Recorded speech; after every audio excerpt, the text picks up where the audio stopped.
So what we're going to do in the next 90 minutes, and again tomorrow, is we're going to review some articles that in theory don't cover topics in the sessions that are discussed elsewhere. Okay. We're going to admit our opinions. We will almost certainly disagree on some things. We are hoping, even though this is a cavernous room, we're hoping to get lots of feedback from you. So we're hoping to see your hands come up to give your opinions, how things work with this information, whether it's practical, whether you take on the literature as different parts. So we want participation, and hopefully the four of us won't dominate the discussion completely, that we'll get a true combined consensus of what this are. So we each have a bunch of articles to go through. I'm going to start out. Who's got what number, do you know? I've got number 1. I'm 3s. 4s. So you're 2s. I'm 2. Got it. All right, so the first article is an interesting article that comes from an ivory tower. Because that's what I think of this article. This is an article from UCLA. Now I heard there was a where's that graduate from UCLA? Where is he? There he is. So I'm from I graduated from USC, so I can do that. He's from UCLA. And McGill, your alma mater. And McGill. So this is they took a bunch of studies of decision tools and said, yes, but we haven't compared them to clinical outcomes, and are they any better than physician judgment? Which I find kind of odd, because if you take a look at one of the authors, some participating authors were actually authors in the Nexus study, which was a decision tool. So they're basically 15 years later criticizing the use of their own tool. There are other tools like the Wells criteria, where the most important scoring item is in fact physician judgment. So they tried to look at this, and I think they looked at the wrong outcome in this study. Because when you take a look at decision tools, the reason they were created, if you read all of the studies by Ian Steele and you read a lot of other decision tools, they weren't created necessarily to change patient outcomes. They were created to change physician variability. And Lord knows there's hundreds of articles that talk about how variable we are. I think in my group, for example, the CT ordering rate for all the patients you see is as low as 3% of your patients, which is me, and as high as 38% of all patients seen by somebody else. So a 10-fold difference in CT ordering in my group. So one of the biggest uses of decision tools is, can we get that more standardized? The Ottawa ankle rule, the Ottawa knee rule, Nexus, Canadian C-spine rule, they're all decision tools that were made to standardize our approach, because let's face it, there's not 28 ways to do a laparoscopic cholecystectomy. It's standardized approaches. We need to get closer to a standard form, and I think if this study was going to do any justice to verifying the validity of these tools, it would have been, have they accomplished their job, which is to decrease and diminish physician variability. One of the other reasons we do them is to try to, for resource utilization, to decrease imaging or to decrease testing and they don't always have that effect.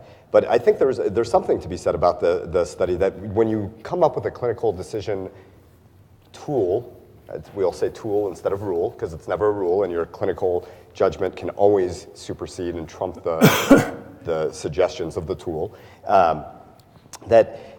they go through a derivation phase. They go through usually an internal validation phase and an external validation phase where it's shown to be a tool that is useful for whatever that outcome may be, either to decrease imaging or decrease variability or whatever. What they're saying is that there's one extra step that is often missing in these tools, which is to compare that with clinical gestalt and what we're doing anyway, and would that make a difference in outcome? So I think it's an interesting concept and an important concept that's being highlighted. It's part of that hierarchy of evidence we talked about in the last session, that you've got that chunk of patients that you couldn't previously identify. Can you now identify them and do something positive with their outcome? I would also add to the caveat that the clinical decision aids that Ian's developed and many others were meant to not be used on every patient that walks through the door. If you're certain that the patient doesn't have the condition, or if you're certain that they do, you proceed accordingly. They're that gray zone patients where there's clinical uncertainty, where they're meant to help and decrease that variability. All right, number 2. This is a Researchbashing paper, and this is one of those that they keep showing up where, we read the literature and we think that this is these pristine methods and everything's good about it, but really behind the scenes there's this really dark subbelly of researchers And what this did, this is an Italian study, and they looking at clinical trial registries. If you're going to a randomized controlled trial, what you really need to do is you submit your trial to a registry, disclose all the things you're going to look for, then you do your study, and then you write up the results. And what they did is they went back and they looked at 20 pediatric randomized controlled trials, looked at what they said they were going to do, and then looked at what they published. And what they found was that, and then they came up with a discrepancy score, where, if they said, we were studying kids, we went to see the incidence of pyloric stenosis, and then they wrote an article about glioblastomas, they said there was a big discrepancy there. So what they looked at, and they said, of these 9 trials, the primary outcomes were altered. So they said we were going to look at this, but then when they published it, they actually looked at something different. Most of them had a medium discrepancy score where they kind of hit the target, but were off a little bit. And then their conclusion is that there's a lot of discrepancy, and that when you read these papers, you're supposed to go back into the registry and find out what they really wanted to do to see if they actually did it. The problem I have with this study is, and if you've ever done a clinical trial or ever done any research, you start out with the idea of what you're looking for, and you design your protocol to look for that. But as the study goes along, you realize that your protocol wasn't perfect, or what you're really finding is something a little bit different. And to then throw all that data out and say this is useless, we're not going to publish anything because it wasn't what we said we were going to do, I think is wrong. And I think this idea that randomized controlled trials are very, very rigid doesn't allow for all the little slippage that goes on when you do the studies. Now, if you are looking to prove that your drug is perfect and you have a lot of slippage, well, that's kind of a little bit unethical. But if you really set out to look at, how long do we have to observe children after they whack their heads to decide whether they have a serious intracranial hemorrhage, and you started out looking at that, and then you wound up finding data on when these kids have seizures, I don't think that's unethical to then publish the data that you found about their seizures. Well, I mean, Chris, you've worked for AEM, and and I've worked for many years for CGEM, and so we're both involved in it. You are allowed on clinicaltrials.gov, which is where you submit your research as what you're going to do. You're allowed to update with modifications. You're allowed to make changes in your protocols. It just is shown as updates. As an editor of the journal, I would ask editors and reviewers that when they were going to see a randomized controlled trial, because you have to have a registry number, that the editor reviewer is obliged to go look at that. And it's, when you see this many changes, it's on the journal, not just the authors, to review to see, have the changes from the initial study been so dramatic that in fact they're not doing the same study. In which case, it's up to the editors to say, we're not publishing your work. If it's a subset analysis, and they say clearly it's a subset analysis, I have no problems with that.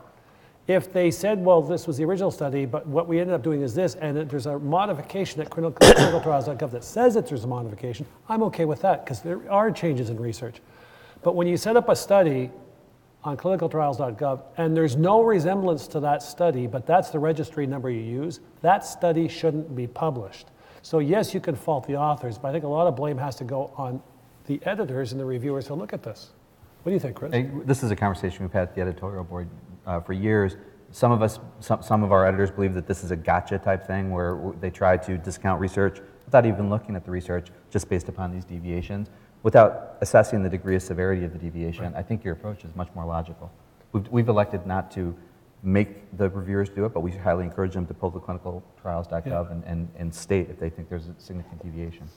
And this just highlights one other big point, that we woefully underpublish negative results that can be very important for the public to understand and to know about. And in general, and I don't, your journals may be a little bit different, but a lot of the big journals, there's some exceptions, but most of the big journals will not publish negative results, although they may be very telling in whatever the outcome is. And so there's a drive to publish and change your outcomes to get to those positive results. Right? Yep. Just a quick question, since one person reviewed 10. So let me Come on go. up. I have 2 of them that are due next week, so I'd be more than glad to give them to you to review.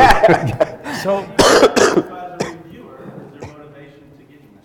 So let me go through our process at Canadian Journal of Emergency Medicine. First of all, every reviewer and editor at CGEM has to submit, just like authors have to submit their conflicts of interest, at CGEM, every editor and reviewer has to submit every year their conflicts of interest. So that if you're getting funding from whatever, you can't review our research related to that topic because you have a bias looking at this research.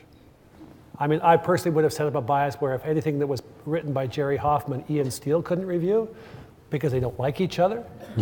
So there's that type of bias that I can't avoid. But you have to recognize biases on both sides of the coin. You have authors to state in their reviewers and editors, they submit in their submissions what their areas of expertise are. So you match areas of expertise. And then you usually have a methodologist involved who doesn't have an area of expertise other than methodology. So in your peer reviewers, you have subject matter experts who have no conflicts of interest, and you have a methodologist. And then you have someone like me as the editor-in-chief who over-reviews it to see if it aligns with the views of the journal and what we're trying to accomplish. Does it work perfectly? Absolutely not. I can guarantee you there have been submissions sent to Chris's journal that they've rejected, and then we accepted as is in our journal. There is always going to be a subjective component, but getting people to review it, I think, is better than to some degree. Right now, some open access journals are using crowdsourcing to review, and they basically put the article out there and let people talk about it on Twitter. What do you feel about that? Chris, what do you think about that?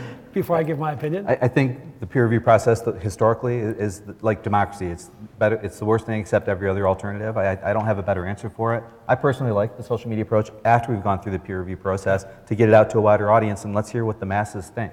But not as the peer review. I don't think that's an adequate mechanism. See, but there's two things you have to consider. Is one is the I guess the scientific rigors of the paper.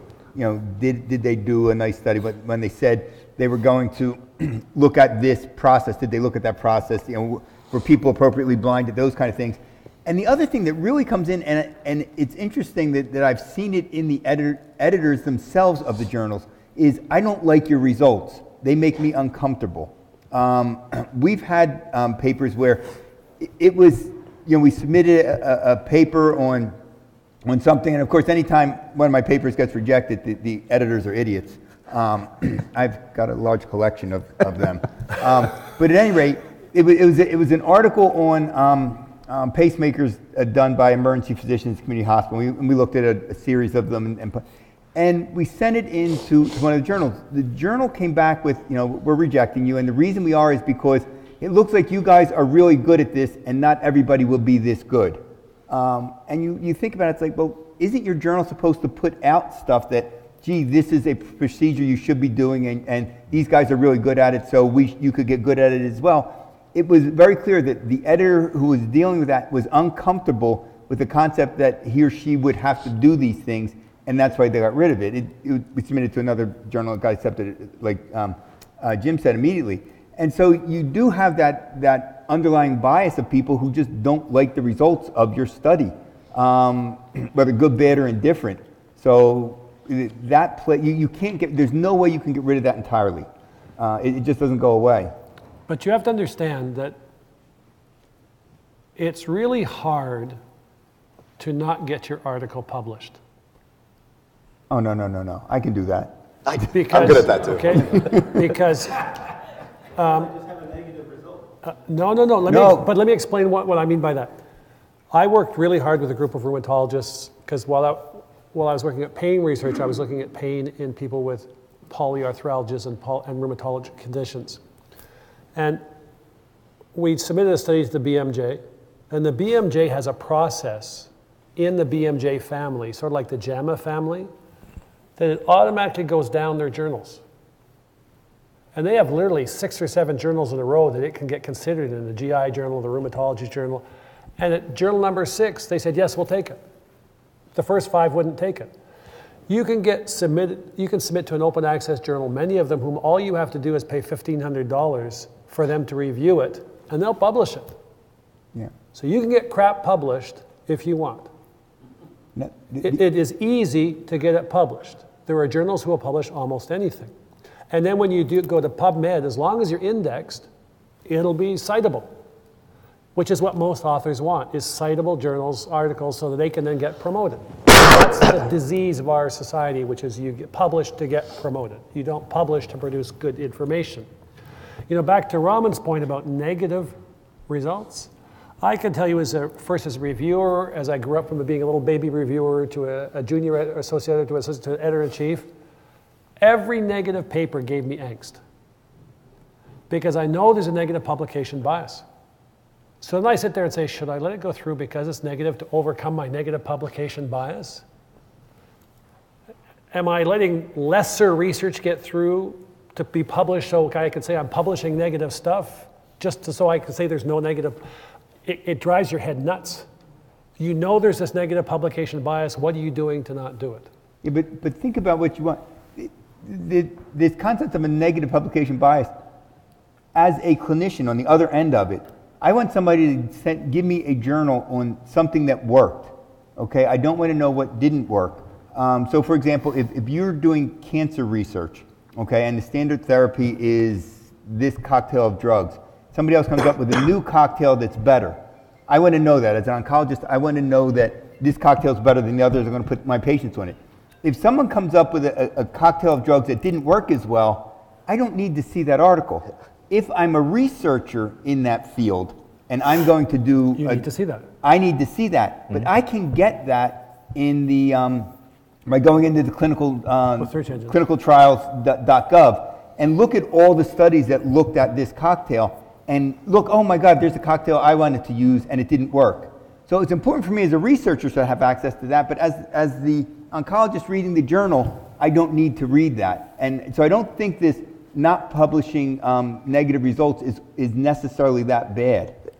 There's some caveats. If like the therapy, if it's a therapy that we're already doing, like this morphine and Zofran thing that we're given all together, right, and we're showing that, hey, Zofran maybe doesn't always prevent emesis for these patients, right, or it's an expensive therapy that we're considering, like icatibant for angioedema, right, and then you get the negative study, and it starts to help tailor our practice in a way that we're not doing unnecessary either testing or therapies. But you're not doing that though. It'd be one thing if you were already doing the icatibant, yeah, you know. But if it's I'm treating it the standard way, yeah, and you come up with a new one that doesn't work as well as the standard, right, way.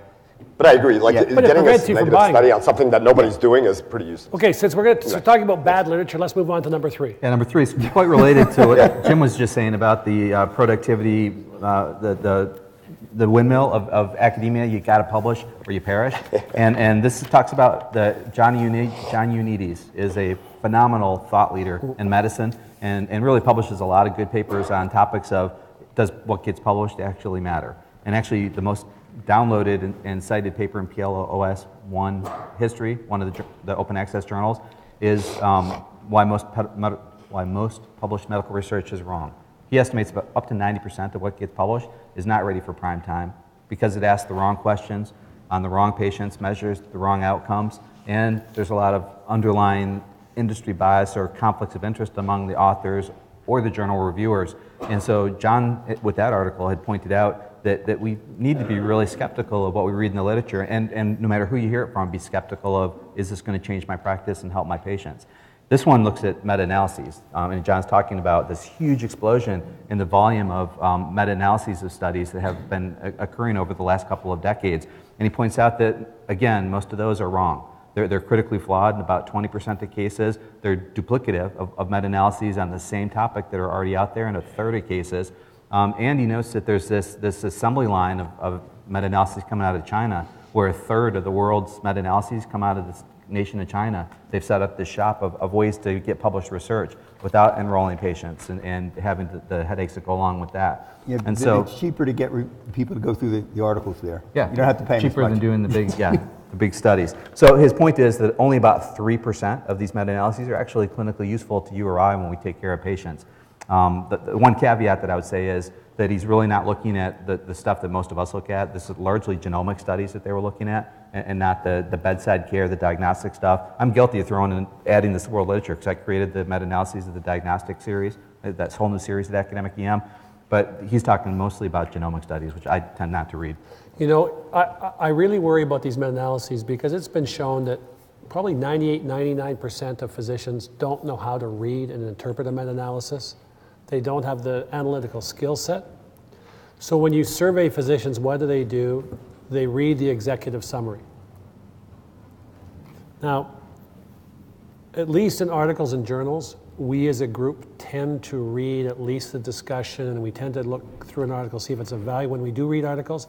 In meta-analyses, you can get a one-page, or actually it's about a half-page summary from Cochrane that just says, here in a nutshell is 64 pages worth of information in 3 paragraphs. Mm-hmm. And these meta-analyses coming out of China and elsewhere give you a similar summary. Well, when you have no ability to critique their methodology, you take for granted that the summary is valid. So the danger with meta-analyses is very, very few people know how to understand them and point out how they're flawed. And yet most of us, when say, oh, it's a meta-analysis, it's high quality. Mm-hmm. And therefore we'll take for cash what is being said. You know, Rick Buchanan said many years ago, 3 second graders don't make a 6th grader. But we don't know if that study used 3 second graders, if they were all 6th graders. And that's the problem with meta-analyses, is that unless they come from a trusted source, I would say most of the time we misinterpret what the meta-analyses say, and therefore they're dangerous to us as sources of information. And Chris, why don't you just define what a meta-analysis is, as opposed to a systemic reviewer? So every meta-analysis is a systematic review, but not every systematic review is a meta-analysis. A systematic review uses a defined search strategy, so something you can look at and reproduce to find all the same articles, replicating their methods. It then looks at those studies to see if they use similar populations, similar measures, and similar outcomes, and the similar intervention in the same time frame. And then if they did, then they can lump them together into a meta-analysis. So it's, in essence, creating one big study by combining all of these studies into one, as if you had done one big study in reality. The problem is, of course, don't you love the opening statement in meta-analyses when they say, we started this, and there was poor homogeneity, which means then you shouldn't be doing this meta-analysis, and this shouldn't be submitted for publication, and therefore I reject them. But it's amazing, or the other ones that say we reviewed all literature, and there was no valid information in our meta-analysis, so we don't know. That's another one of my not favorite meta-analyses. There is no valid information. Now my favorite is we looked at 17,000 articles and found 3. Yeah. Yeah. That's great. All right, let's go to a less contentious topic. Just like one practical point about Cochrane, about your perceptions of Cochrane as a source, if we want to give the audience a source that's well, if you have nothing to do with source. your time, the average Cochrane review is over 60 pages. I read a lot of them because I don't accept their executive summaries. And if I'm going to, but I rely on Cochrane as being a very good source. Of course, I have a conflict of interest to declare. I'm at McMaster University, which is partnered with the British to do the Cochrane Reviews and the Evidence Updates whole series. So being a professor at McMaster, I have an inherent conflict of interest supporting Cochrane. But I believe that they do really good work. They're a great way to know what is available from multiple small studies to know what's going on. I consider them after N of 1 studies, which are the highest level of evidence. I consider Cochrane Reviews to be the second highest level of evidence. Do you agree with that, Chris? Yeah, not perfect, but they're a good source of information. Yeah. I will say one thing about emergency medicine, Cochrane, and correct me if I'm wrong. Last time I talked to Cochrane about a year and a half ago, the EM section of Cochrane is not emergency physicians like you or I think about. It's anesthesiologists in Europe. Yep. So many of the ideas that we put forth to do a Cochrane review on that are pertinent to us, like a personal pain pump in the emergency department where there's a lot of literature now, the anesthesiologist said, no, that's not pertinent to emergency medicine, the European anesthesiologist. So not necessarily our voice of emergency medicine. You have to understand that in Europe, of all the countries there's only 3 countries, because I can't consider Britain now because they're in Brexit right now. In the European community, only 3 countries have emergency medicine as a primary specialty. Even Germany, where it's now finally been recognized as a specialty, it's not a primary specialty, it's a subspecialty. You have to go through something else to get to emergency medicine. So they don't think of emergency medicine. There is emergency medicine in France, but it's through the resuscitation specialty, anesthesia resuscitation. So it's not looked at in the same way. All right, number 4. Right, yep, abstract number 4. We're moving on from our research bashing part of our abstracts, and we're moving on to the EM bashing portion of this. So this study is called Opioid Prescribing Patterns of Emergency Physicians and Risk of Long-Term Use. This was published in the New England Journal recently. You may have heard about this study in the lay press. This was an interesting little paper that looked at about 400,000 Medicare beneficiaries and looked at all the patients that had gotten prescribed opioids. And then they matched those patients to either high prescribing ED physicians or low prescribing ED physicians based on like what quartile of opioid prescriptions they had given. And then they followed these patients up to greater than 180 days to see how many of them had become like long-term opiate users. And what they found was that if you were exposed, if you were even seen by a high prescribing EP, then your risk of being a long-term opiate addict would be higher. There's an association there, right? So 1.5% versus 1.2% if they were exposed to like low prescribers. And the conclusion from this article being that if only the EPs weren't prescribing so many opiates, these patients may be okay, right? And I think it's the wrong message, and I think probably a lot of people on this panel will have strong opinions. Before we ask the question, Yeah. I just want to ask a question of you people. How many of you think emergency physicians or advanced care practitioners in the emergency department prescribing opioids is a major cause of the opioid crisis in North America? Oh, there's two in the back. Yeah. Okay. Okay. So the consensus is that we're not a major part of the problem. But I do want to hear from them. But I want to ask Raman, how many prescriptions for 180 days worth of opioids have you written this year? Exactly right. So how often are we writing it for that 180? I want to know who wrote for the other 150 days or 165 days, because I know it wasn't one of us. I mean, that's one of the big issues. And there's a bunch of, there's been some interesting literature that's come out since then. Going to Jim's point, I think, asking about, or is the ED, do we have any objective data to show that how much the emergency department is actually contributing to this? And we had a couple of colleagues, one at UCLA and one at USC, that recently published some literature on this, showing that less than 5% of these inpatients that are the high users, their prescriptions, less than 5% of the time, come from the EDs, and the large majority of these actually come from office-based practices. The group in the back, I just want to hear your thoughts on why you think that emergency physicians are the source of the opioid epidemic. Okay, so let's take this and divide it into two parts right away.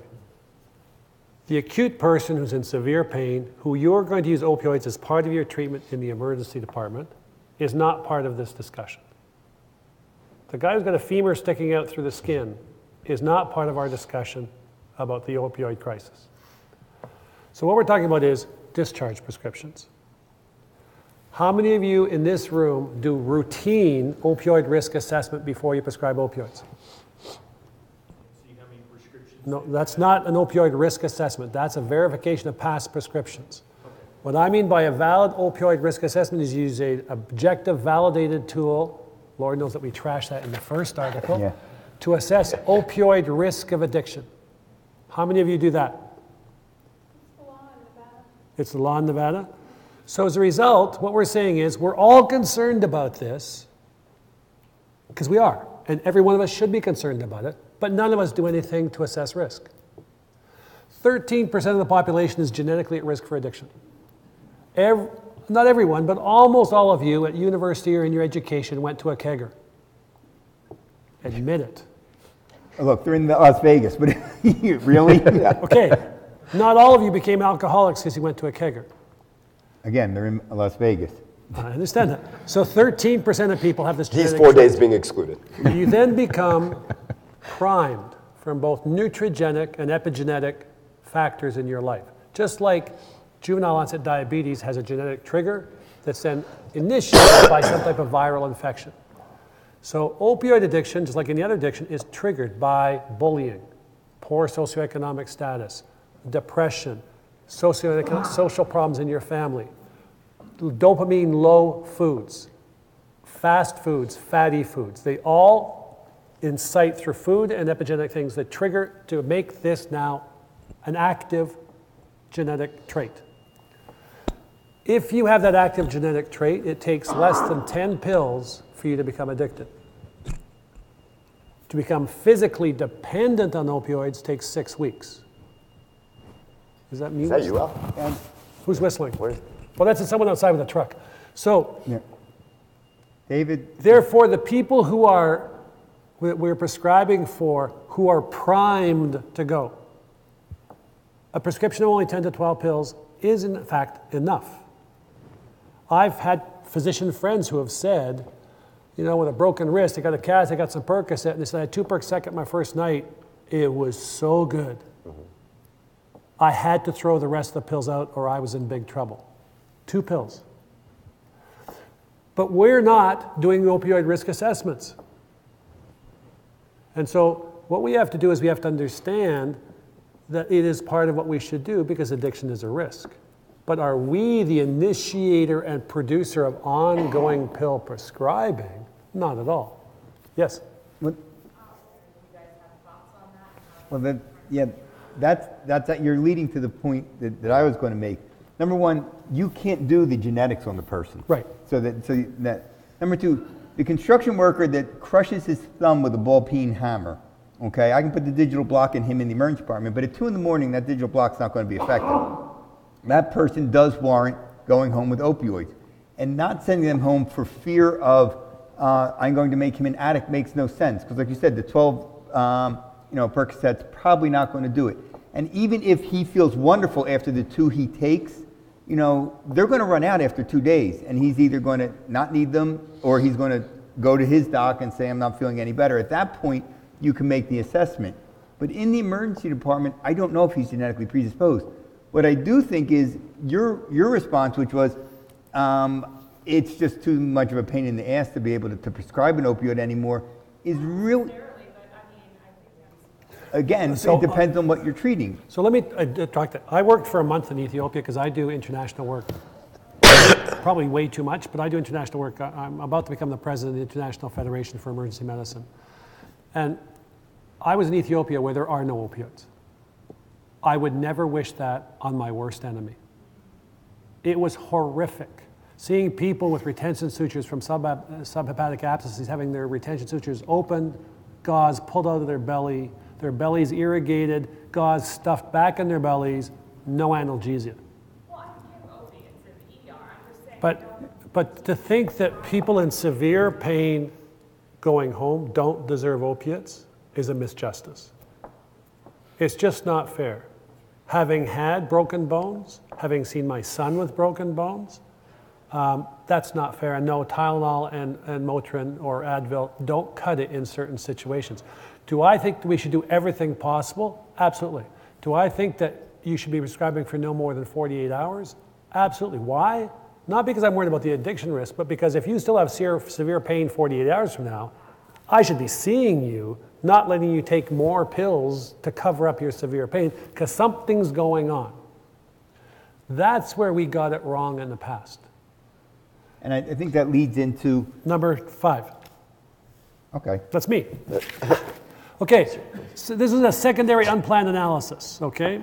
So what they did was they decided to look at people who were prescribed only NSAIDs or Tylenol or opioids. And they look at that and they said persistent pain was present in 56% of those with opioids and 49% with those not with opioids. So they said, so basically, it didn't change anything, whether they got opioids or not. Patients who got opioids in the emergency department were likely to be using opioids at 6 weeks. Well, that's not surprising. That's momentum bias. I prescribe them opioids. The next person's more likely to renew that prescription. And so what this said was, well, therefore opioids aren't doing anything, which is in fact such a bad conclusion from this study that the editors shouldn't have allowed that conclusion. As far as I understand about opioids, and I'm pretty knowledgeable about pain management, opioids take care of your pain. They don't encourage healing. They don't allow for your back to get better any faster. They take care of your pain. So the fact the same number of patients were still in pain at 6 weeks, whether they got opioids or NSAIDs, well, of course, because neither one impact healing. So therefore to say, well, therefore there's no difference in getting one or the other is a silly conclusion from this study. And we have to understand why we're giving them. We also have to understand the very clear limitations of giving them, which is they take care of pain. They don't help heal. And we shouldn't be masking pain to avoid reassessment. So number 5, which is just a bad study, and it doesn't allow for valid conclusions. So on we go to number 6. Number 6. Number 6 is out of my institution, so just as a way of showing that I may be biased. This is some of our toxicologists who want to know a couple questions about the opioid overdose. So the patient who EMS sees and doesn't transport, or the patient we see in the ED with an opioid overdose, and ask some pertinent questions. Those patients that we resuscitate with Narcan in the field by EMS, they wake up not very pleasant individuals oftentimes, and many of them don't want to come to the emergency department for whatever reason. And is that safe? Is it safe to treat and release from the pre-hospital setting without ever making it to the ED? Based on their lit review of 8 studies, they say, yeah, it probably is. The number that you would need to treat to take by ambulance, by force, perhaps, to the ED would be about 1,600 patients to capture one who has an adverse event. How many accidents are going to happen trying to restrain that patient in the back of the ambulance, or how many paramedics are going to get hurt? Nobody knows. But it seems to be a safe practice, and it's what's happening every day in most places. Second, if you give Narcan in the emergency department and an hour later they're awake and talking and not intoxicated with something else, and they had a good response to the Narcan, is it safe to send them home from the ED? And again, they say, yeah, probably is, with the caveat that there is no co-ingestion, that their initial response was a good response to the Narcan, and that the Narcan that they got wasn't like a 4 milligram dose of Narcan because you suspected synthetic fentanyl. It was a normal 0.2, 0.3 milligram dose of Narcan, good response. 1 hour is probably sufficient based on their review. And then the third is you put Narcan into the hands of first responders, family members, or the fireman or the barber. Can they safely administer it with good outcomes? And their data says 96 to 100% of cases, good outcomes when this happens. They think that this is a good policy and a good practice. Who has free access to naloxone in their community? Free access to naloxone. Not everybody, eh? Huh. But one of the bad, I will say, one of the downsides to giving it to the police and family members and whatnot, they don't understand that the goal of the naloxone is not to wake you up, it's to make you breathe. Mm-hmm. So if you have someone who's good at it, especially if they're in the emergency room, they wind up, the homeboys drop them off, and you don't give them 4 milligrams, you give them a little bit, and once they start breathing, you stop. In the pre-hospital setting, they perceive it as you give it to them until they wake up. Well, if you give an addict enough Narcan to wake them up quickly, generally you put them into withdrawal, and now you've got the Rammy fighting individual that they deliver to you. And that's what your approach with Narcan. It's supposed to be. So the question is it a little bit just to get them breathing the standard approach? I'm going to give you the normal medical answer. It depends. But let me qualify why I say that. How many of you here in your communities now have as the most abused opioids fentanyl and carfentanil? How many still have heroin? Okay. In Toronto, heroin's a non-entity. It's in Montreal where it's everywhere, because Montreal is sort of like the Mexico of the north. Almost 70% of the heroin used on the northeast seaboard of the United States goes from outside through Montreal into the States. So heroin's available everywhere in Montreal. But in Toronto, fentanyl and carfentanil synthetic manufacturers, it's got nothing to do with prescriptions, have taken over. Carfentanil is 1,000 times more potent than fentanyl, and it's absorbed through your skin. So we had 2 paramedics die resuscitating someone from a carfentanil overdose because they got powder on their forearms. So now when we have someone with potential opioid overdoses, the paramedics all wear gloves up over their sleeves, up to their shoulders to take care of these patients. And they do not give them Narcan. And since you have to give literally drums like this of Narcan to reverse current fentanyl, we don't give naloxone in our emergency department. We just intubate them, because it takes 6 to 8 hours for the carfentanil to wear off. To get, Peter Viccellio says at his place in Staten Island, on Long Island, they use fentanyl, but they have to give up to 10 milligrams to get them breathing when it's carfentanil. We found that was taking too long in an apneic patient and was putting them at significant risk. And if you give 10 milligrams to someone who's taken heroin, you've just made the most miserable person in the world. Can anyone say train spotting?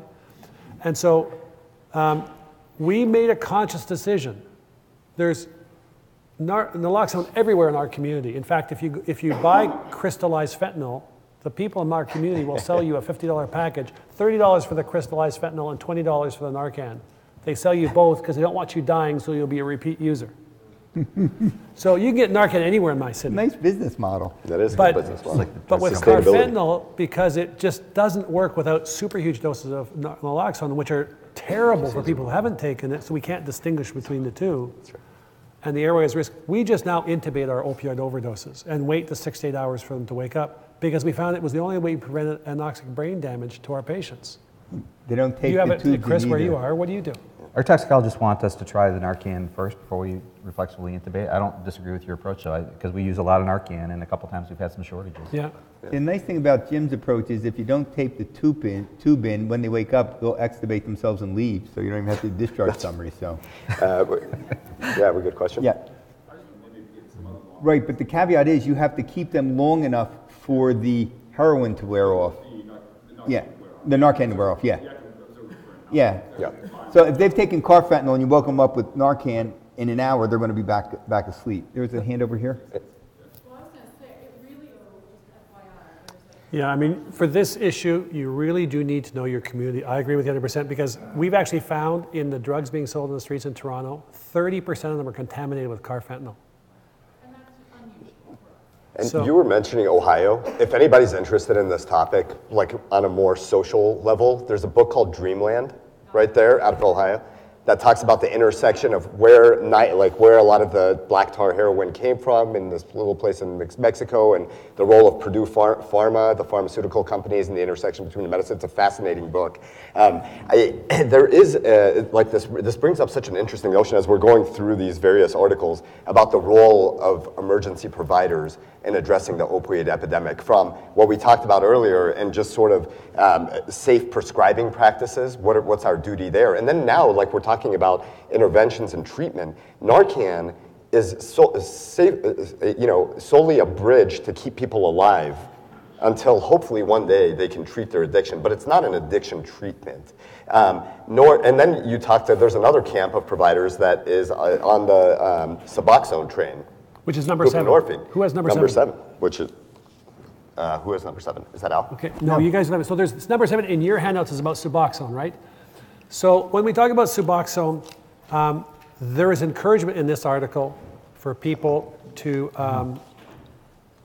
have emergency departments start initiating Suboxone. I can tell you that this has gotten the push. Even my own ED, my chief who works in the pain clinic is really trying to get all of us to be licensed to start prescribing Suboxone. Because I oversaw 10 pain clinics for a decade and work with addiction people all the time, every addiction expert I know is pleading that we not do this.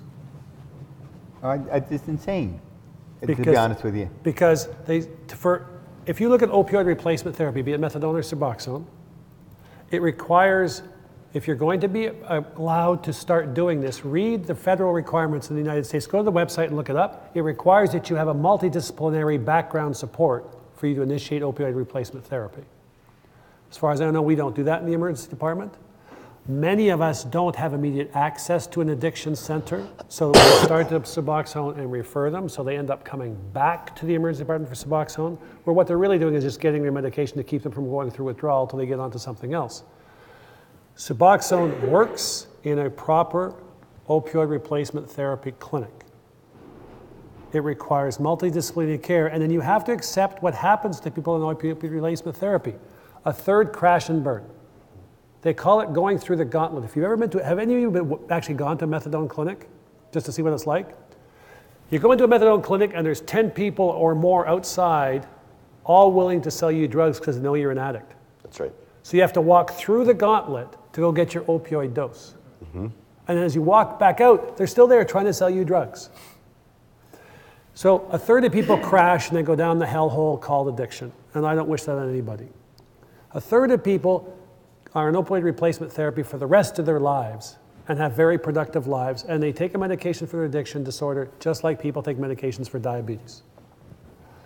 The other third are on opioid replacement therapy for 2 or 3 years, get off, and have a very productive life, and they no longer have a problem.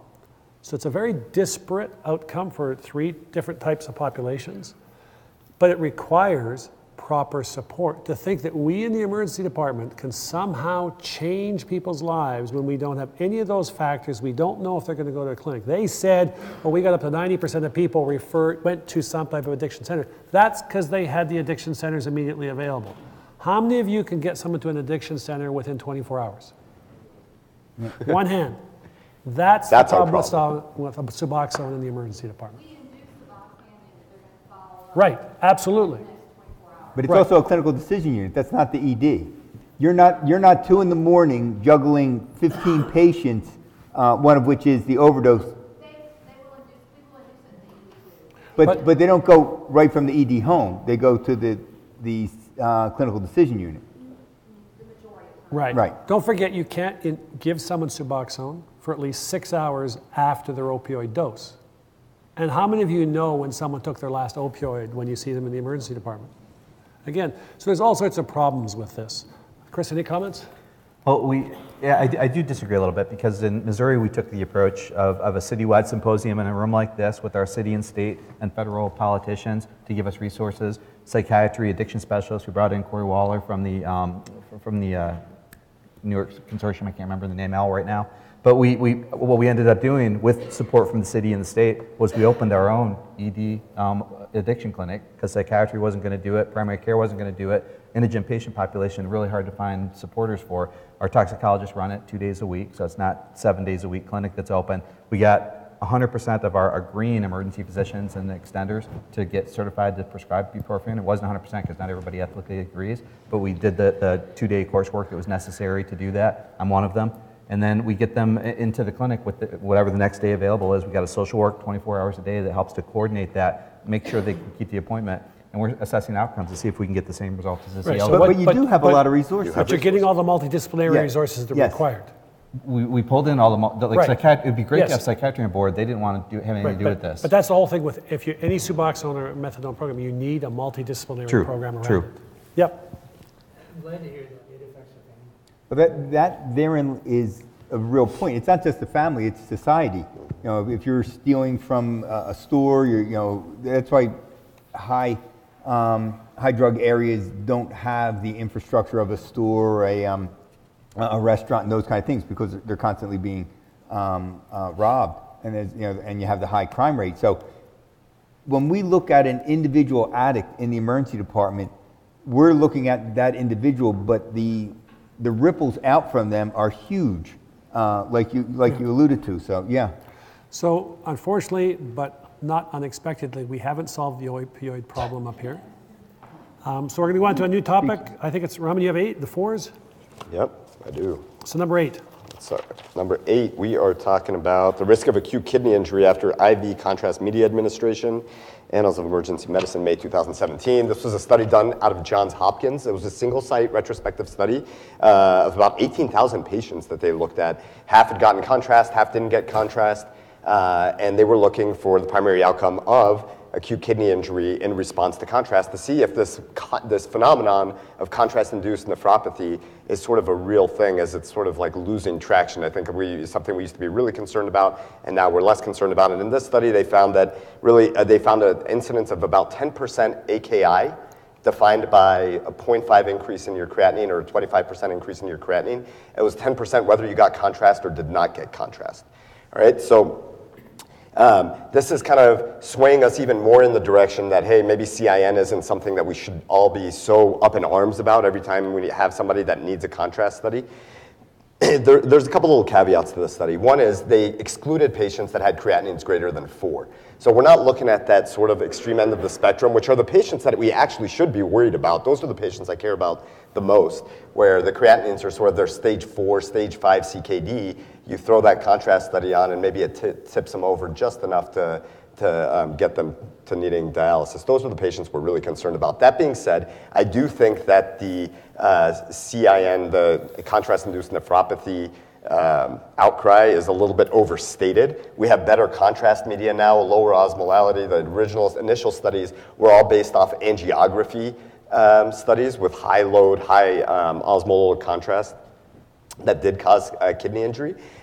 We have much better agents now. So I think, this is, I'll give you my perspective, and I'd love to hear everybody else's perspective, that I think the CIN the risk is overstated, but I don't think we've proven yet that it's zero, and especially in the highest risk patients. So in patients that absolutely need contrast, you go ahead and give it. Okay. And in all those others, yes. Before you do number 9, so Chris, what do you do in your shop? Give contrast if they need the contrast. Okay. They get it. In fact, if they have a illness that requires IV contrast, we don't even wait for the labs. Right. So if you're doing a CTA for a PE or a stroke or whatever you're doing, or a trauma study, they get the contrast. You don't wait. Right. So I'm going to talk about another article that's actually not here. I'm going to skip over 9 to talk about a different article. What we basically are saying here is there's lots of literature to say that if you're a healthy individual and have normal kidneys, contrast is bad for you. Mm-hmm. That's what we're basically saying. And I think we'd agree there's lots of studies that support that. Mm-hmm. We shouldn't be doing anywhere near as many contrast studies as we do, because we know we can look at the belly really well without contrast. And so we should probably be using less contrast than we actually are. This contrast, however, is like anything else. There's a balance of good and bad. So there was an article that's not here, but I'm going to talk to you about. It's from November 12, 2017 in New England Journal. And it was outcomes after angiography with sodium bicarbonate and acetylcysteine. And what they did was they said, these are people who are sick. And we're going to try and prevent contrast-induced nephropathy. Half the group's going to get sodium bicarb, and half the group's going to give N-acetylcysteine. What the study proved, although they didn't say it in the study, was that neither does anything. That giving sodium bicarb or NAC doesn't prevent contrast-induced nephropathy. It was a randomized control study of 5,100 patients. 4,900 were included in a modified intention-to-treat analysis. The primary endpoint was death, need for dialysis, or persistent 50% decrease in renal function measured by GFR, not by creatinine. So this isn't like a lot of the other studies which were bumps in creatinine, which is an artificial surrogate. These were actual patient outcomes, 50% decrease in GFR, dialysis, or death. We'd all agree that that's pretty significant outcomes. And in this group of patients, the outcome rate was 4.5% had one of those 3 outcomes. So contrast-induced nephropathy is a real problem in your sick patients. The problem is when they looked at the people who were getting angiography, these were all people who were septic, who had possible bleeds, who were dying, who had to get the study done. And the question is, okay, are you risking dying or are you risking contrast-induced nephropathy? Which poison do you prefer? And so for us to think that because we have a new type of contrast material that's safer than the old type means it's safe is not a true statement. We don't know how to prevent contrast-induced nephropathy because neither one of the antidotes proposed worked in this study. 2, healthy people, it doesn't matter. But in our subset of sick patients, some of them are going to get bad kidney outcomes. Now, is it all due to just the severity of their illness? Or is it in part due to the contrast? I don't think we yet know that. Yep. I think that abstract number 9, which is a quickie follow-up, kind of is trying to get at that point, is it the severity of illness and the underlying illness process that leads to the observed renal dysfunction, or is it the contrast dye that you give, or is it the contrast dye on top of the illness process? So these aren't randomized controlled trials. These are observational studies, so they can only tell you associations, not cause-effect relationship. We tend to extrapolate cause-effect because that's what we do. But this is 5 million patients, and they tried to control patients by they got contrast and had a very severe illness, or they did not get the contrast, and what are their outcomes in terms of renal dysfunction. And I think they looked at mortality as well. There was really no significant difference between the 2 groups. The thought being that it's their illness severity that leads to the downstream loss of renal function, not the contrast. But it's not a randomized control trial. Right. All right. All right, number 10. Number 10, Al. Number 10 and number 11 kind of go together. I'll do 10 pretty quickly. The review article, Why is there still a debate regarding the safety and efficacy of TPA in presumed ischemic strokes? And it's an interesting look at it. And what it basically says is when you look at all the stroke literature, they looked at they highlighted 26 randomized controlled clinical trials. 2 of them showed a benefit, and they also note that when you look at all the world's literature, there's clearly a downside to it, which is people will bleed from it. But I think when you look at the I guess the conclusion of this article is what every one of us face every time we see a stroke patient, and that is, I can give you this medicine which works in some patients. We really have no good data as to specifically when you are standing at the bedside, which patients it's going to work in and which it isn't, and it can cause a bleed, which is frequently debilitating in another subset of patients. So their conclusion, I think, is a very good one, and I'll just read it from there. This analysis suggests that thrombolytic therapy in acute ischemic stroke increases the risk of intracranial hemorrhage, yes, and early mortality, but improves functional outcome. The controversy persists. It's like anything else. It's a risk-benefit decision we have to make on every patient. Unfortunately, this one's got great benefits if it works and really bad risks if it doesn't. So before we talk about the only important article, which was the March New York Times article, Chris, why don't you do number 11? So, number 11 Or Raman? No. That's you. I'm 12. So number 11 is looking at should patients be getting, should they not be getting IV TPA? And what they're saying is that there's the evidence for this is not as strong as we think it is. Gina Coletta, you want to talk about that piece? Sure. That hit piece? Oh, geez. So New York Times, March 27th this year, wrote a very accusatory article about, for many strokes, there's an effective therapy. Why aren't some doctors offering it? And they interviewed Chris Lewandowski from Henry Ford Hospital, who's one of the original Cincinnati stroke investigators, whose father, unfortunately, had a stroke and is at a hospital he doesn't work at. Chris felt that his dad got there within the time frame when he should have gotten thrombolytics, tried to communicate that to the emergency physician over the phone. The emergency physician didn't agree with the science, didn't give thrombolytics, and his dad didn't have the outcome that Chris thought he would have had. And this reporter, without ever talking to anybody or ever equally representing somebody from the other perspective, that maybe the science isn't as good as we think it is, said that this is a therapy that many emergency physicians are illogically rejecting, not even offering to their patients, and there's the potential to do a lot of good, but instead we're choosing harm. Very one-sided hit piece. To be fair, they did interview Jerry Hoffman, I think. They did and interview trashed Jerry, And but trashed him. And they trashed him. they presented a very biased approach on it. One of the things that we're not talking about is, in the last 2.5 years, there's been now 7 studies looking at thrombectomy through intervention. Of the 7 studies, 1 has been completed. All the others have been stopped early and prematurely, which goes against good science methodology. But what no one talks about in those 7 studies is that TPA given to stroke patients failed to dissolve clot in more than 90% of the people who were involved in the study. So in fact, the elephant in the room that Roche, who makes TPA, isn't mentioning is that every thrombectomy study shows TPA doesn't work. That's why they're doing thrombectomies.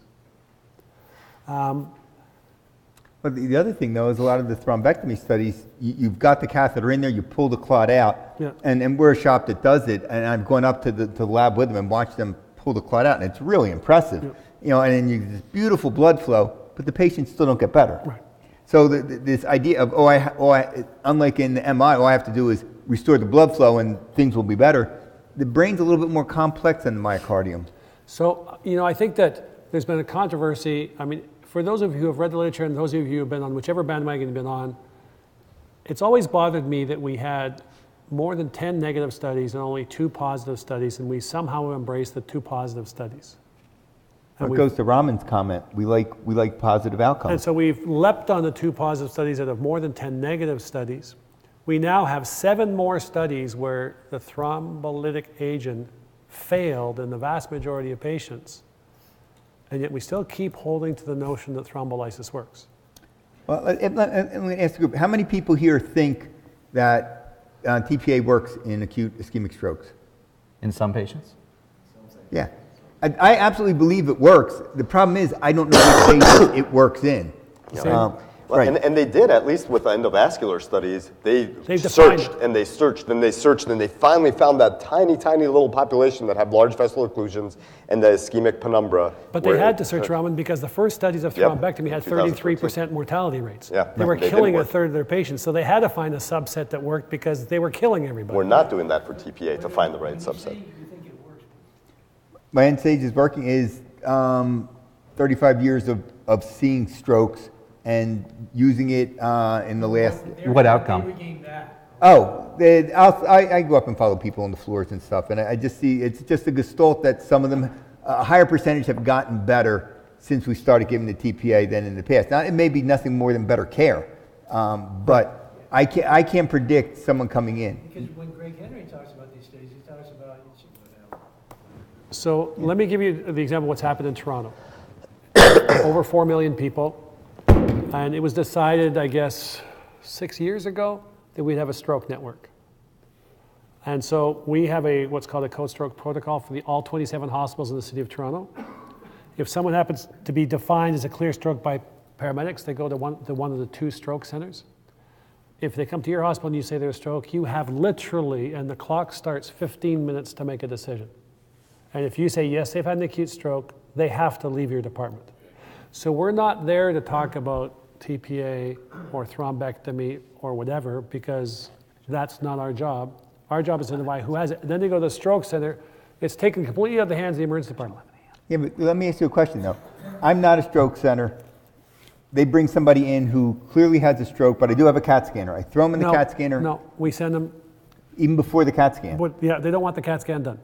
But it would seem that the sooner you get the TPA on board, No, because what happens is they go and because of the 2 studies from this year from Dawn and Diffuse, they're now taking people out to 24 hours. Right. And they decide whether they're amenable to any therapy, whether they get TPA, whether they get thrombectomy. And if they don't get the thrombectomy, they get sent back to us. That's interesting. One of the things that's interesting with the TPA and what Raman referred to, the thrombectomy studies, is early on they were going right to thrombectomy, and they weren't getting as good results as when they loaded them with TPA first and then did the thrombectomy. And the theory being that no matter how careful you are, when you pull that clot out, you disrupt the endothelium and they reclot, so that having the TPA on board is essential to doing it. So I don't know, that anybody's going to do the study with and without, prospective study there. I think it's in for the long haul. Well, there's a talk about stroke that we're going to talk later. Want more information. Okay. We'll have more information. All right, move on then. So let's move on. Number 12. Number 12, the timing of early antibiotics and hospital mortality and sepsis. This is a retrospective multi-center trial at Kaiser Oakland, looking at basically the delay of instituting antibiotics within those first 3 hours. Does it make a difference in hospital mortality? And what they found was in 35,000 patients that had sepsis, severe sepsis and septic shock, that the hospital mortality increased by about 10% with every hour of delay. All right? And again, we're talking about associations here. The big question, let me ask you guys, when you're not giving antibiotics to somebody who's in septic shock, are you giving it because you just don't feel like writing the order for the antibiotic?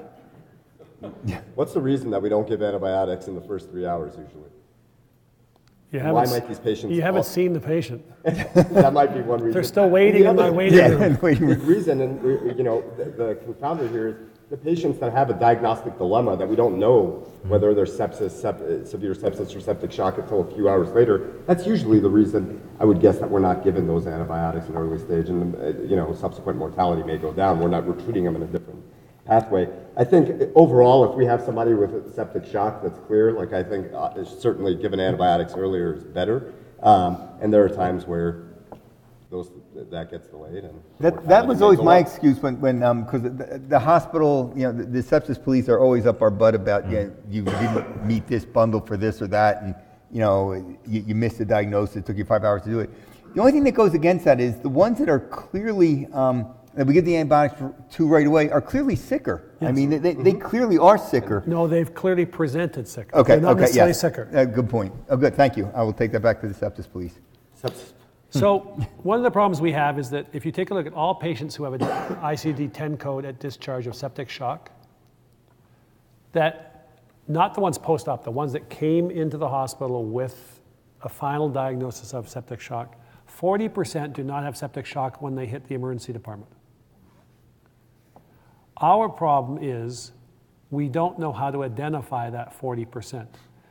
There have been studies about biomarkers, lactates and other tests that have been looked at that have failed so far to identify. How do you identify the person who comes in and Chris says, I know you got pneumonia.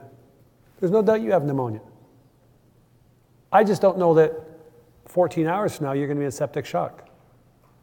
I had a guy about 6 months ago who came in from a nursing home, temperature of 37.6 Celsius, so about 99.5, and he had the UTI, and some nurse did a lactate that I would have done, it was 3. So sort of a who cares lactate.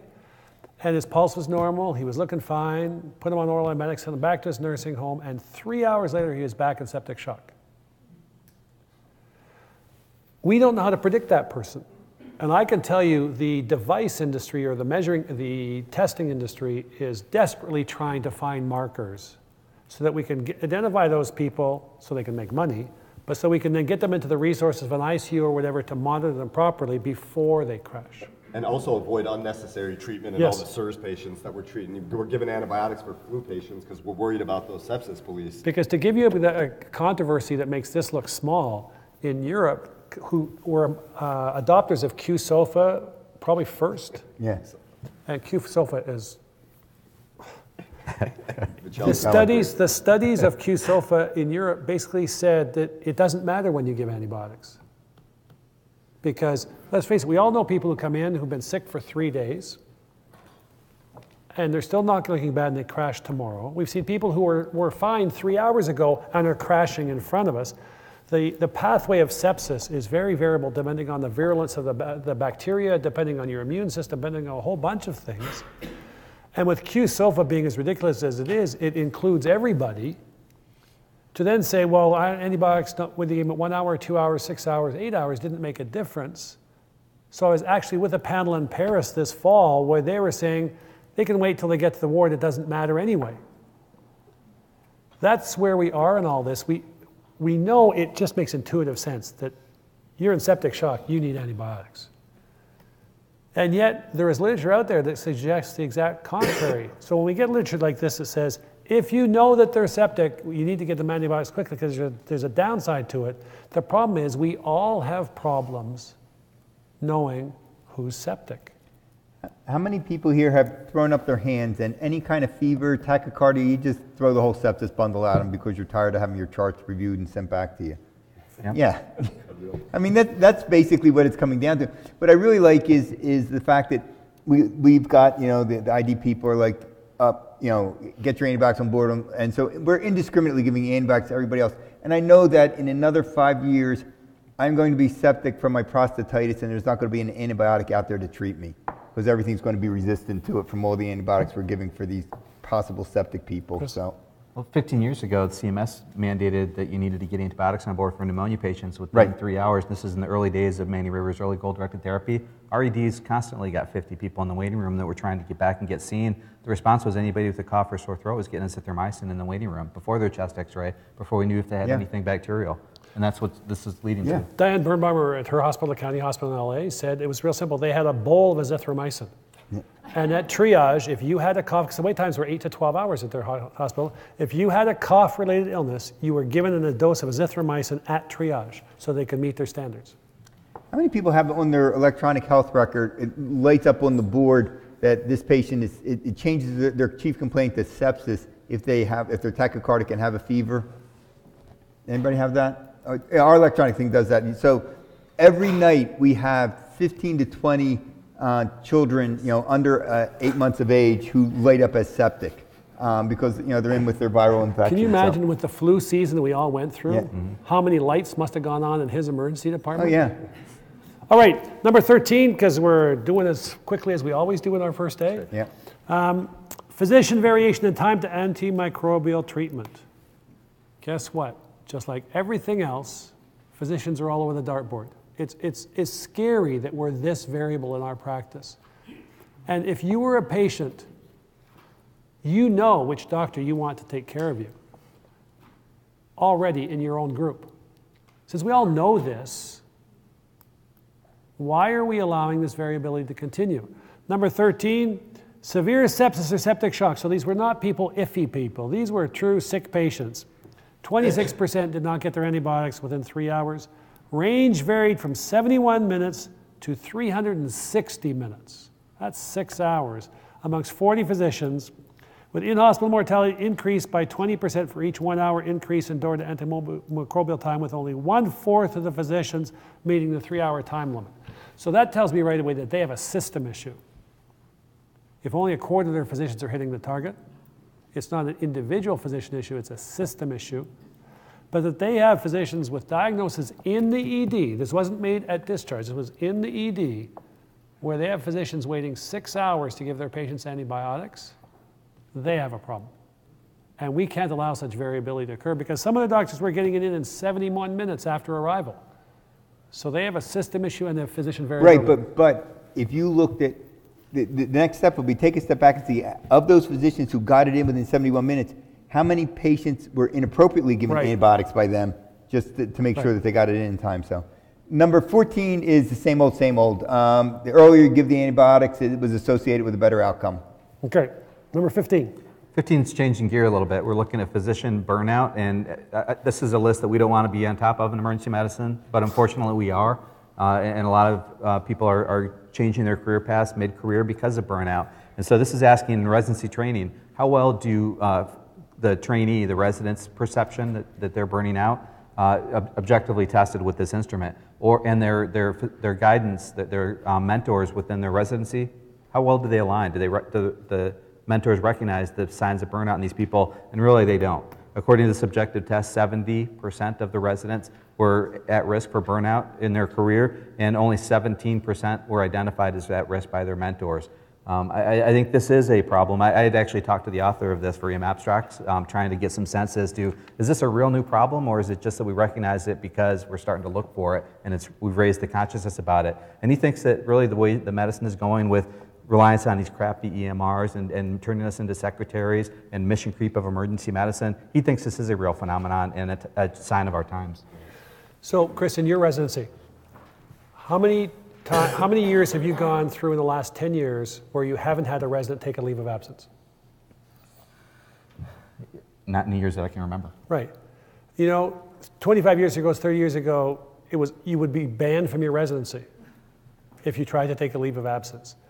But it's gotten to the point, and I agree, if you take a look at the overall viewpoint of emergency medicine, trauma centers have taken away trauma, stroke centers have taken away stroke, cath labs have taken away acute MI management, burn centers have taken away burns. Pediatric centers. So all the acuity nice stuff is not our domain anymore. And so ACEP, which believes in market share and is a trade organization, pushes to make money for physicians. That's what it's supposed to do. That's what it was formulated to do. So ACEP doesn't care what emergency medicine is defined as long as there's a large market share for people to make money.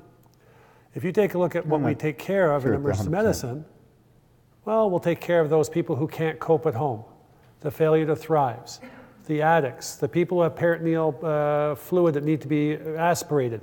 We start taking care of more and more patients who are not under the emergency medicine bandwagon, that are more complicated. I will tell you the number of aged patients I see, and you're the expert in geriatrics, but the number of people I see who are over 80 in my practice now, I have to see at least 20% of my patients every shift are over the age of 80. They're far more complicated, the social issues, the family issues, the medical issues, the frailty issues, the falling issues. It's a lot more energy consuming, it's a lot more stressful. I happen to be in the center of bariatric excellence. Let me tell you something. Again, Las Vegas. That requires a lot of expertise that I was never shown at any point in my emergency medicine training career, and the ability to be able to intubate morbidly obese people. I've become an expert at that with all the stressors inherent to that. So I think our specialty is remarkably different than it was before, and I'm not surprised that there's these problems. In the EMR, EMR has replaced FUCK in my vocabulary. I no longer need 4 letters to be upset, I only need 3. Yeah. Right. This is interesting. So we see in our residency as well, there's a huge, obviously, focus, as you would imagine, on burnout and all these various issues. And I think the article that Chris just talked about really highlights this intergenerational gap between even what the concept of burnout means. Yeah. Back in the day, I think the work was probably harder, and you had a lot less people that were EM trained, and people did a lot more than people are doing now. And they're saying, why the heck are these kids complaining about all this burnout? They just don't want to work hard and that kind of thing. But is that the issue that we're talking about? And I think really one element of burnout is the depersonalization piece. As hard as the work used to be, with the EMR and all these other aspects that we've had with increasing the assembly line component of emergency medicine, I think that depersonalization piece has hit people really hard, that you don't feel like a real provider, doctor, nurse. You're just kind of like part of an assembly line, and that's the piece that is irking a lot of our residents now. But I want to be really, really clear that this is a completely different problem than the problems that we're facing in residence right now, which is high levels of depression, high levels of suicidality, substance abuse, second victimization, where people have a bad case and feel like they're not worthy of being providers anymore. And those issues are different, but probably overlap with burnout. And we see a great deal of that. And identifying these things is one thing. And the next article is talking about potential interventions. So the next article, number 16, controlled interventions to reduce burnout in physicians. So we're talking solely about burnout. We're not talking about all those other things. A systematic review and meta-analysis. These British and Greek authors looked at about 1,500 physicians that either got organization-based interventions or individual-based interventions. How many folks now are worried that because of this burnout epidemic, you're going to start getting modules, required like things to do to say how to take care of your wellness? And how good is that for your wellness? Right? So these individual-based interventions that tell you to be more resilient, more mindful, exercise more, sleep more, be better at your relationships, and all these things that are going to make you less burned out, do they help? And so there is some literature to suggest that obviously mindfulness is a valuable practice, and increasing resilience and coping mechanisms in the face of stressors are valuable things. But really, this article shows that the organization-based interventions seem to work a little bit better. That when we address workload issues and shift issues and things at the workplace, that they may have more of an effect on burnout, and maybe putting the onus on the provider isn't the real issue. That our workplace and trying to increase human-human interactions and those kinds of things and connection between your patients, those types of interventions may be better. That being said, I think that both of these miss the bigger mark of culture change. And if the culture of the place is such that if you have a bad case or you make a mistake and you're punished or castigated for it and you're not sort of supported during those times when the chips are down, or if you're depressed and you're not able to talk to your medical director or your institution about it, or any of the issues that come up, which is what we're seeing in our residency, I think that culture change will probably downstream be the biggest thing that we could do to reduce overall burnout and address and normalize and reduce the stigma of all the other things that we see, such as depression and substance abuse, et cetera. I think I agree 100% with what you said, but I think Jim hit on something that I think, at least for me, hits the mark, and that is, and I'll throw this out to you, if you see a person comes in, chest pain, they go into pulseless V-tach, you cardivert them, you start them on Pronestal, get them all together, get them off to either the cath lab or the ICU or wherever. How many feel burned out after that case versus the case of the 85-year-old who's not doing well at home? The minute you pick up the chart, you know this is going to suck the life out of you. You do all the tests, you can't find anything. The family says, well, I can't take her home. There's nobody in the hospital that will admit the patient. You still got 5 hours till end of shift when you could sign it out to the next person. I mean, that is the source of burnout. That doesn't give you meaning? Yeah. Right? Come on now. But the other thing is, how much of a home run do you think it was when you found somebody on the medical staff who goes, yeah, I'll take that for you? You know, I love the geriatric patients. I don't know why we keep picking on them. They are complex. The medical care of them's fine. It's the disposition is the issue. It's hard. Yeah. You know, one of the things that I've noticed as a chief, and this is something you might want to take back and take a look at in your own shop, I monitored physician performance, not because I want to make Dr. A as fast as Dr. H, but because it was a quality measure to see how physicians were doing. And it was remarkable. You, as individuals, are very consistent in the way you practice, in that you see a certain number of patients fairly consistently every shift. You can have a slow day because there weren't as many people registered and you had a couple of really sick patients, and that's fine. But when you go 3 shifts in a row where your productivity is down 20%, there's something wrong. Showing up late. I could tell you every time I noticed that blip for 3 shifts in a row, and I went and talked to the physician, not because I wanted to get upset with them, but to ask them what's going on, every time, 100% of the time, there was a bad situation outside the hospital. Child was sick, divorce, depression, suicidality. It was consistent every time there was something significant going on in their lives. And I bring that up because it's part of our burnout, it's part of our thing, but for us to be more sensitive, when you notice someone around you isn't working the way they used to, you should be picking up on that. And you might want to be, since you're working with them and you're a peer, you might want to be a friend and say, is everything okay? Is there something I can do to help? Because you're clearly not yourself. Rather than getting pissed off, I can't believe Chris isn't seeing his patients the way he should. Like, what the F is he doing? There's a reason why Chris is not performing the way he normally does, and we need to be more attuned to that. And I don't think we have been in the past. All right. We get to stop here after 16 articles, guys. And this is a poor, now, just so you know, this is a very poor performance on the part of the group up here. We're supposed to get through 25 of them, so yeah. Quality improvement measures need to be installed. Yes.